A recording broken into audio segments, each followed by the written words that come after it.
బాబు కదిలిరా అంటే రావడానికి ఎవరికైనా ఏం మేలు చేశాడని 14 ఏళ్లు ముఖ్యమంత్రిగా చేసిన ఒక్క మేలు చెప్పలేని దుస్థితి చంద్రబాబుది. మాజీ మంత్రి పేర్ని నాని చూపించిన దారిలో ఎంతో మంది వెళ్ళి ఈయన లేకపోతే మామూలుగా ఈయన ముఖ్యమంత్రి అయ్యే వరకు అసలు ఆంధ్రప్రదేశ్ రాష్ట్రం నుంచి ఎవడు అమెరికా వెళ్ళలేదు, విదేశాలు వెళ్ళలేదు, విమానం ఎక్కలేదు ఎవడు. ఈయన వచ్చి అందరినీ మామూలుగా తాళ్ళేసి కట్టి విమానం ఎక్కి చెప్పించాడు, పలకా పలకం పెట్టి చదువు నేర్పించాడు.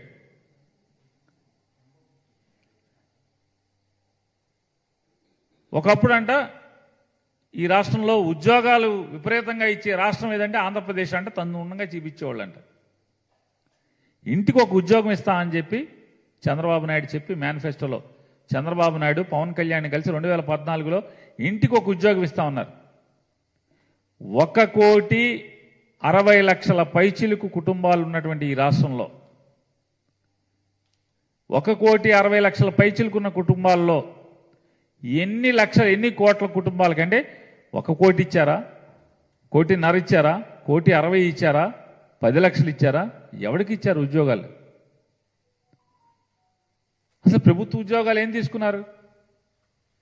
ఇవాళ జగన్మోహన్ రెడ్డి గారు వచ్చిన తర్వాత అది సచివాలయం ఉద్యోగం ఏ ఉద్యోగం కాదా? రాష్ట్ర ప్రభుత్వ ఉద్యోగమే కదా. బేసిక్ ఎంత ఉంది? మీ రాష్ట్ర ప్రభుత్వంలో ఉన్నటువంటి మిగతా కార్యాలయాల్లో బేసిక్ ఎంత ఉంటుందో దాదాపు అంతే ఉంటుంది కదా.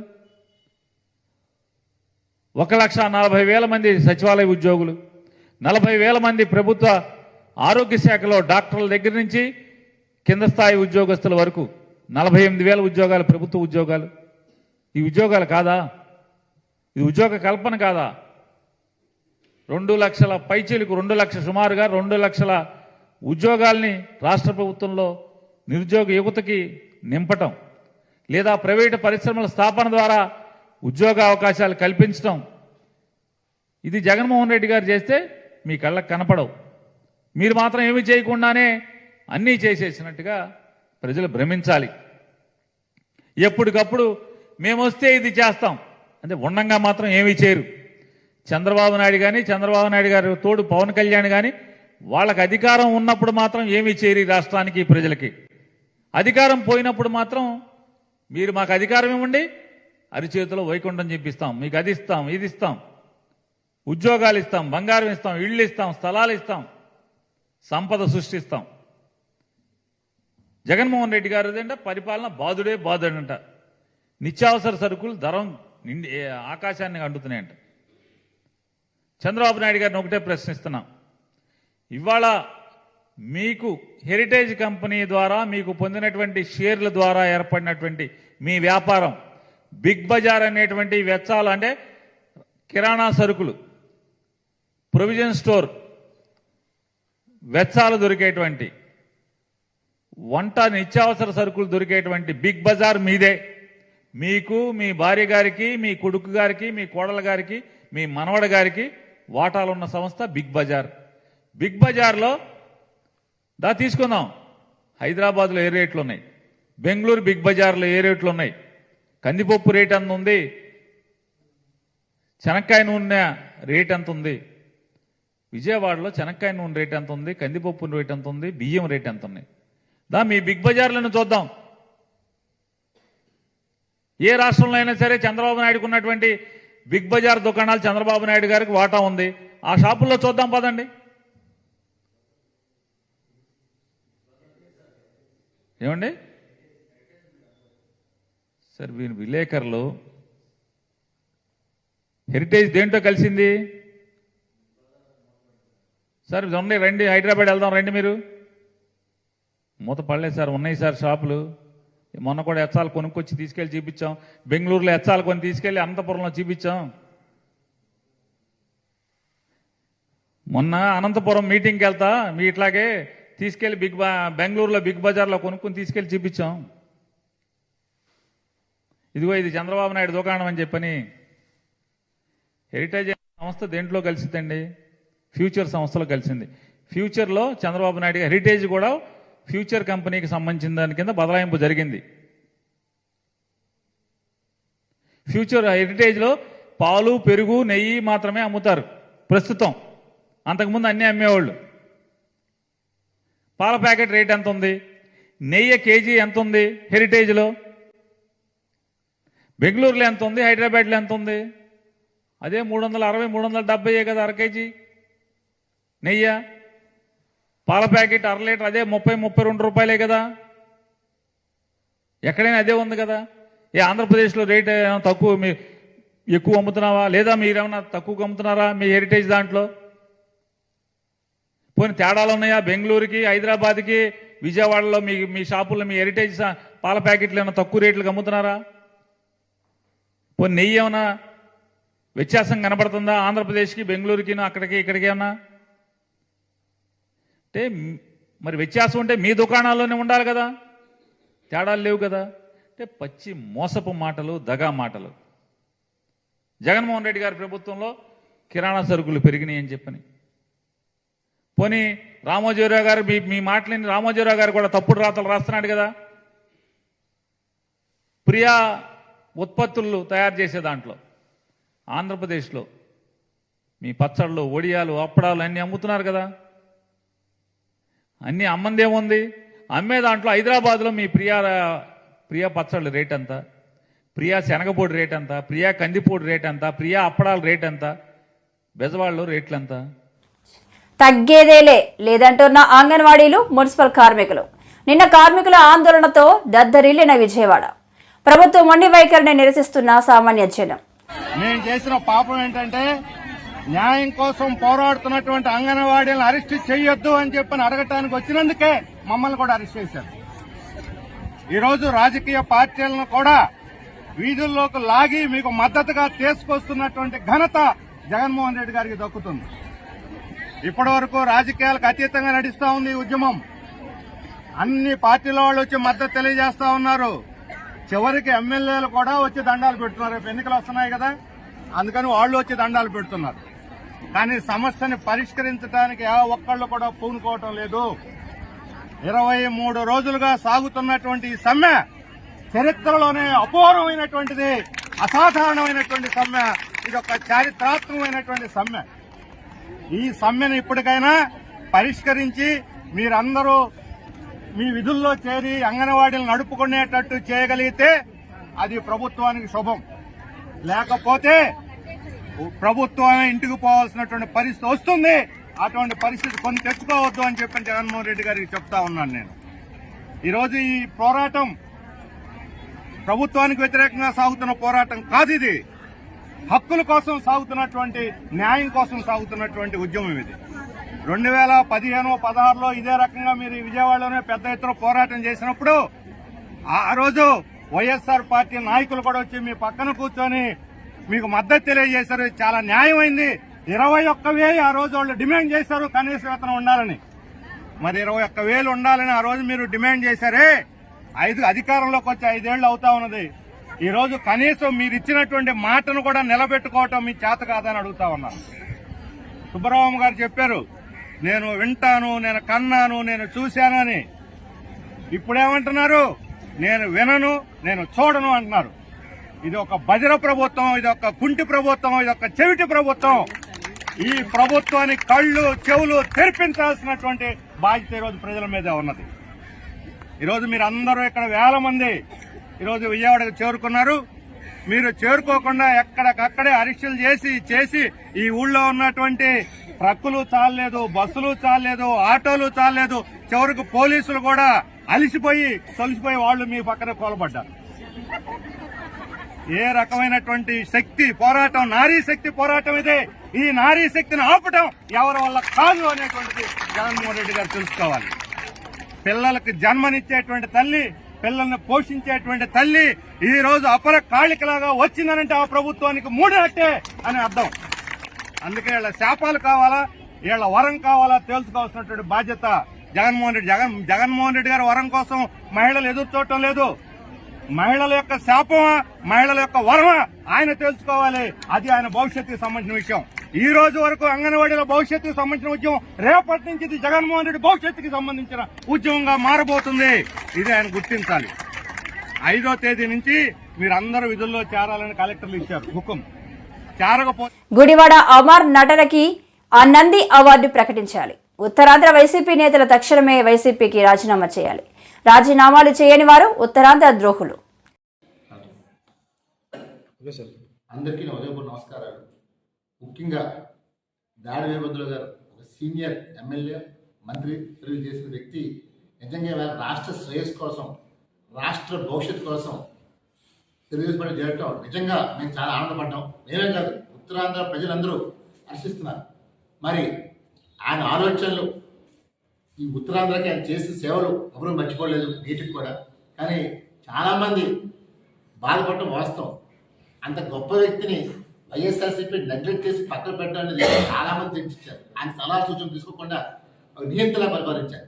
మరి నేడు ఆంధ్రప్రదేశ్ రాష్ట్రం బాగుండాలని, తెలుగు జాతి బాగుండాలని ఏదైతే ఆకాంక్షించారో ఆయన కుటుంబ సభ్యులైన కుమార్ జయవీరు రత్నాకర్ చేరటం నిజంగా తెలుగు శక్తి హర్ష వ్యక్తం చేస్తుంది.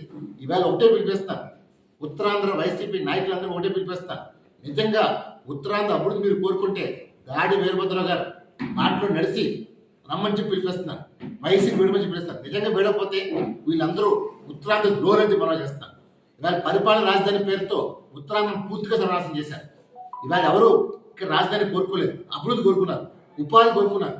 ఇలాంటి ఏమీ చేయకుండా ఈ తన తల్లిని ఓడించారని చెప్పి ఏకైక సాకుతో విజయంగానే ఆంధ్రప్రదేశ్ విశాఖపట్నం నాశనం చేయ లక్ష్యంతో జగన్మోహన్ గారి పరిపాలన రాజధాని పేరుతో డ్రామా ఆడారు. ఇవాళ మనం చూసాం, 500 కోట్లు పెట్టి రిషికొండలో ప్యాలెస్ కట్టారు, ప్రజాధనం దుర్వినియోగం చేశారు.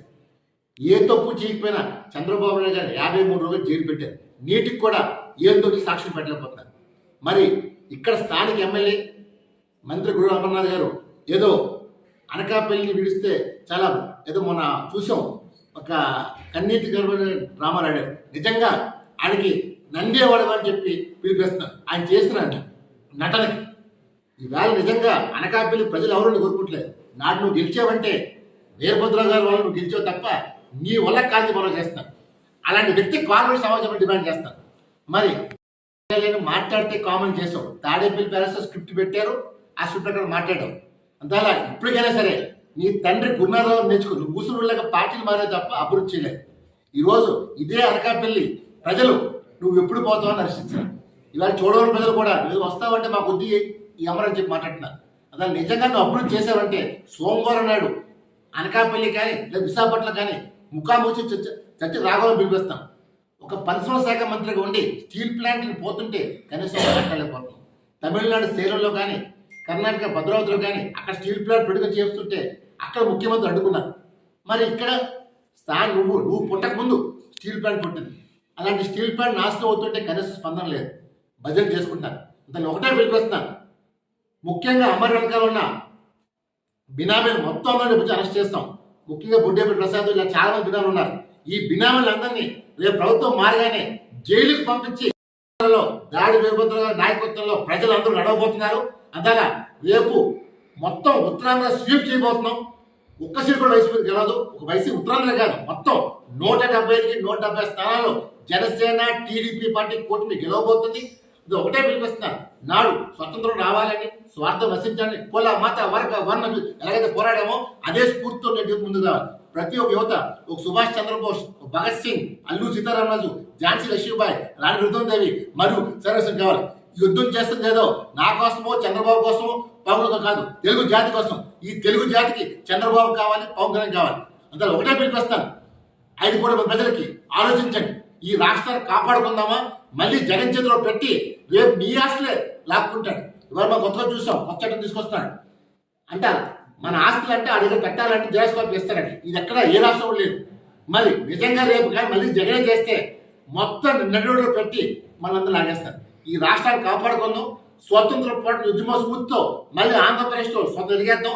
చంద్రబాబు నాయుడు గారికి స్టాండింగ్ ఫామ్ ఇచ్చి 172 గెలిపించి తెలుగు జాతి నిలబెడదాం. అన్న ఎన్టీఆర్ పార్టీకి చావు లేదు చెప్పడానికి వీరభద్రరావు మనం చేస్తాం. జై హింద్.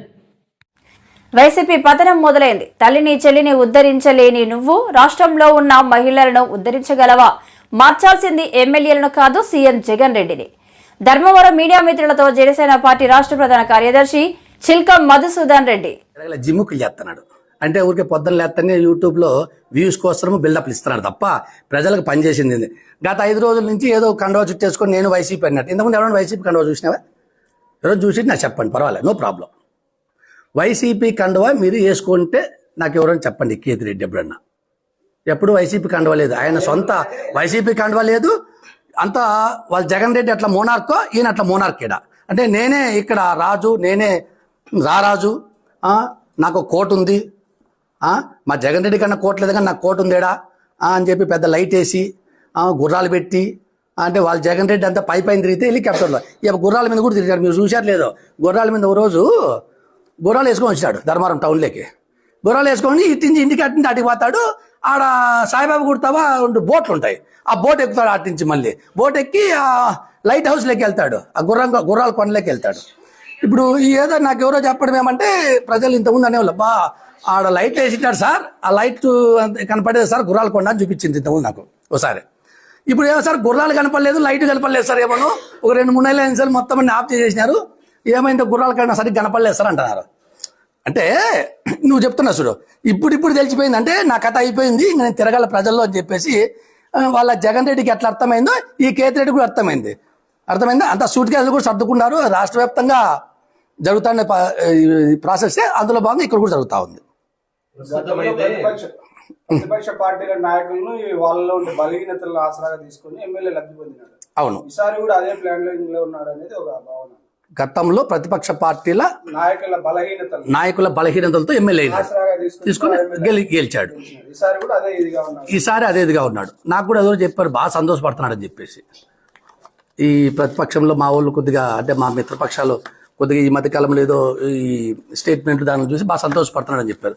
కానీ మామూలుగా మనం అంటారు సినిమాలో డైలాగ్ ఉంది, 3 సింహాలు నేను 4వ సింహం అని. అట్లా వీళ్ళందరినీ కలిపేకి నేను ఒకటి ఉండే ధర్మారంలో చెప్తుంది ఇంతకుముందు. పవన్ కళ్యాణ్ గారు రాష్ట్రంలో ప్రభుత్వ వ్యతిరేక ఓటును ఏ విధంగా చీలనివ్వడో ఇక్కడ ప్రభుత్వ వ్యతిరేక ఓటును, ఈ కేతిరెడ్డి వ్యతిరేక ఓటును నేను చీలనివ్వను. ఖచ్చితంగా ప్రతిపక్షాలంతా ఏకతాటిపైకి వస్తాం. ఒకవేళ మా మిత్రుల మధ్యలో చిన్న మనస్పర్ధలు ఉంటాయి, అది సహజంగా ఏ పార్టీలో అంటే డిఫరెంట్ మెంటాలిటీలో డిఫరెంట్ పార్టీలో ఉన్నప్పుడు వారు డిఫరెంట్ భావాలు ఉంటాయి. కాబట్టి వాళ్ళందరినీ కూడా ఖచ్చితంగా ఏకతాటిపైకి తీసుకొని వస్తాం ధర్మవరంలో. తప్పకుండా అందరూ ఒకటవుతారు. ఏమి కేసిరెడ్డి సంతోషపడాల్సిన అవసరం లేదు. గతంలో జరిగిన తప్పు మళ్ళీ పునరావృతం కాదు, జరగనివ్వము. కేతిరెడ్డి వ్యతిరేక ఓటు, ప్రభుత్వ వ్యతిరేక ఓటు ధర్మవరంలో చీలదు. కేతిరెడ్డి ఓటమే ధ్యేయంగా నేను పనిచేస్తా. అందరినీ కలిపి ఖచ్చితంగా ఒక వేదిక మీద తయారైపోయి ఇతను ఓటమిని ఖచ్చితంగా తీసుకొస్తాం. ఏం టెన్షన్ పెట్టుకోవద్దండి. ప్రస్తుతం మండలాల్లో ప్రచారం కొనసాగిస్తున్నాడు.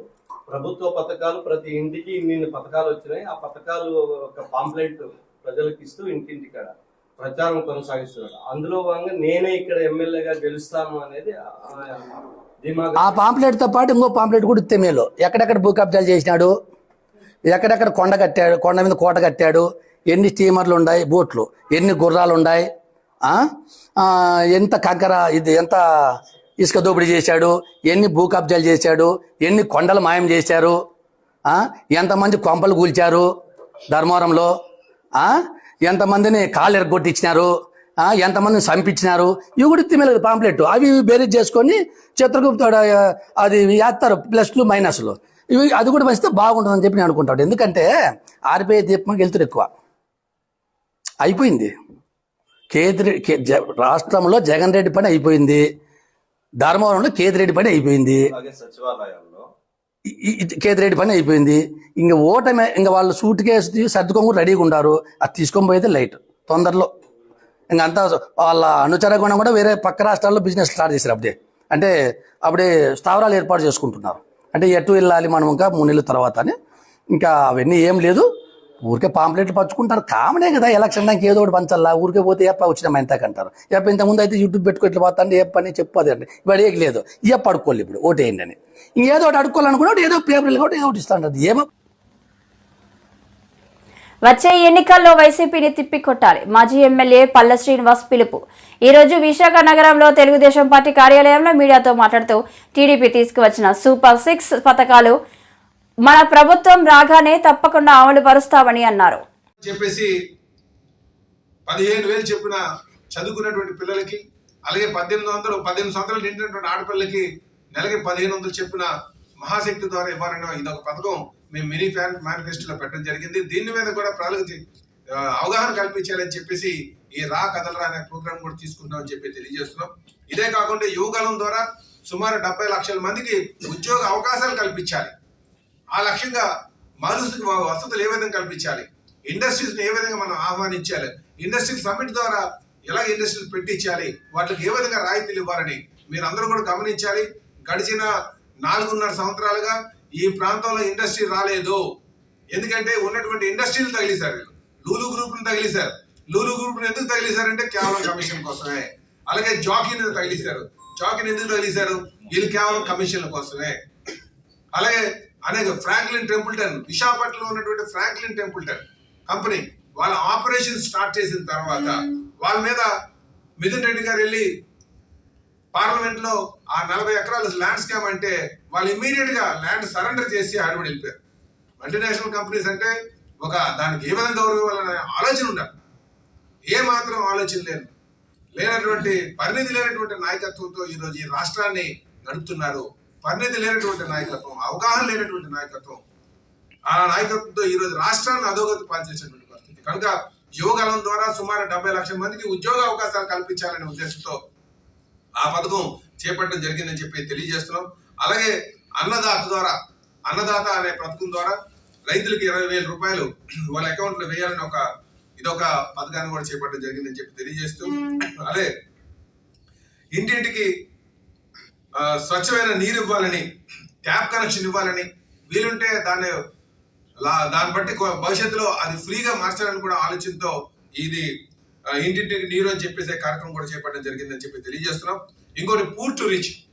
జనరల్ గా పూర్ టు రిచ్ అంటే ఈరోజు చాలా మంది వెనకబడినటువంటి వారు ఉన్నారు. ఆర్థికంగా వెనకబడినటువంటి వారికి ఏ విధంగా వాళ్ళకి ఒక స్థాయికి తీసుకురావాలి, ఏ పథకాల ద్వారా వాళ్ళకి ముందుకు వాళ్ళ ఆర్థిక పరిస్థితి పెంచాలి, వాళ్ళ జీవన ప్రమాణాలు పెంచాలని ఒక ఆలోచనతో పూర్తి రీచ్ అనే కార్యక్రమం కూడా చేపట్టడం జరుగుతుందని చెప్పి ఈ సూపర్ 6 లో ఇదొక ప్రోగ్రాం పెట్టామని చెప్పి తెలియజేస్తున్నాం. చివరగా బీసీ రక్షణ చట్టం ఈరోజు మీరు ఒకసారి గమనించాలి. బీసీ మహిళ తరహాలోనే బీసీ మహిళలకి బీసీ రక్షణ చట్టం ఒకటి తీసుకురావడానికి కూడా ఇందులో శ్రీకారం చుట్టడం జరిగిందని చెప్పి మీకు తెలియజేస్తున్నాం సోదరులారా. ఇది కూడా రేపు రా కదలరా అనే కార్యక్రమంలో ఈ సూపర్ 6 కోసం కూడా ప్రజలకు చైతన్యం చేయాలని ఈ కార్యక్రమం కూడా తీసుకుందామని చెప్పి తెలియజేస్తుంది సోదరులారా. ఇదే కాకుండా జైహో బీసీ ద్వారా కూడా జగన్మోహన్ రెడ్డి గారు చేసినటువంటి అన్యాయాన్ని తెలియజేయాలని ఒక ఆలోచనకు వచ్చాం. అన్యాయం ఏ విధంగా అంటే సుప్రీంకోర్టులో మరి 34% రిజర్వేషన్ బీసీలకు ఇవ్వాలి వాళ్ళ కోటా ప్రకారంగా అని ఆ రోజు కేసు వేస్తే దాంట్లో వీళ్ళు బీసీ కార్పొరేషన్ ద్వారా గణాంకాలు సబ్మిట్ చేశారు. అంటే ఎంత దుర్మార్గమో. దానివల్ల ఏమైందంటే ఆ కేసు పోయి 24%కే వచ్చింది. అసలు సుప్రీంకోర్టులో ఏమని వచ్చిందంటే బీసీ కార్పొరేషన్ ద్వారా కాదు, మీరు గణాంకాలు బీసీ కమిషన్ ద్వారా ఇవ్వాలి. బీసీ కమిషన్ ద్వారా ఈ ప్రభుత్వం ఆ గణాంకాలు ఇవ్వలేదు కనుకనే ఆ 34% కాస్త 24%కి వచ్చింది. ఆ 24% వల్ల ఏమైందంటే ఈరోజు రాజ్యాంగబద్ధంగా రావాల్సినటువంటి ఈ రాజకీయ పదవులు ఏవైతే ఉన్నాయో వాటిలో సుమారు 16,000 మంది కోల్పోయారు. అటు సర్పంచ్లు కావచ్చు, ఎంపీటీసీలు కావచ్చు, జెడ్పీటీసీలు కావచ్చు, అలాగే లేకపోతే ఈ మున్సిపల్ కౌన్సిల్ కావచ్చు, కార్పొరేషన్స్ కావచ్చు, భవిష్యత్తులో ఎమ్మెల్యే సీట్లు కూడా కావచ్చు. కనుక ఒకవైపు నా బీసీలు నా ఎస్సీలు అని చెప్పి వాళ్ళు నట్టేట ముంచుతున్నటువంటిది ఈ రాష్ట్రాన్ని దుర్మార్గంగా దోచుకున్నటువంటి పార్టీ వైసీపీ పార్టీ, అందులో జగన్మోహన్ రెడ్డి గారు అని చెప్పి ఈ సందర్భంగా తెలియజేస్తున్నాం. దాంట్లో మీకు 10వ తారీఖునే బొబ్బిలి మన ప్రాంతానికి వచ్చే బొబ్బిలి ఉందన్నమాట. ఈ స్కెడ్యూల్ కూడా మీకు రిలీజ్ చేస్తాను. టోటల్ పార్లమెంట్ స్కెడ్యూల్ కూడా రిలీజ్ చేస్తాం. నిన్నటి వరకు ఒకటి స్టార్ట్ అయింది, మిగతావి మన ప్రాంతాల్లో ఉన్నాయన్నమాట. అందుకనే ఈరోజు నేను భువనేశ్వరి గారు ప్రోగ్రామ్ వల్ల మేము పెట్టలేకపోతాం, మీకు మొత్తం స్కెడ్యూల్ అది పెడతాను. నమస్కారం. అన్ని కూడా వీళ్ళు ఆ కేటాయింపులు లేకపోవడం వల్ల బీసీలకు చాలా అన్యాయం జరిగింది. ఆ కేటాయింపుల మీద కూడా ప్రజలకు అవగాహన తెచ్చి రా కదలరా అనే కార్యక్రమాన్ని చంద్రబాబు నాయుడు గారు ప్రజలకు తీసుకెళ్లి ప్రజలను అవగాహన తెచ్చి ఈ దుర్మార్గ పాలన అంతం అందించడానికి మరి మా ప్రయత్నం చేస్తున్నామని చెప్పి తెలియజేస్తూ ఈ కార్యక్రమాన్ని దిగ్విజయం చేయాలని మీ ద్వారా ప్రజలకు తెలియజేస్తూ సెలవు తీసుకుంటాం.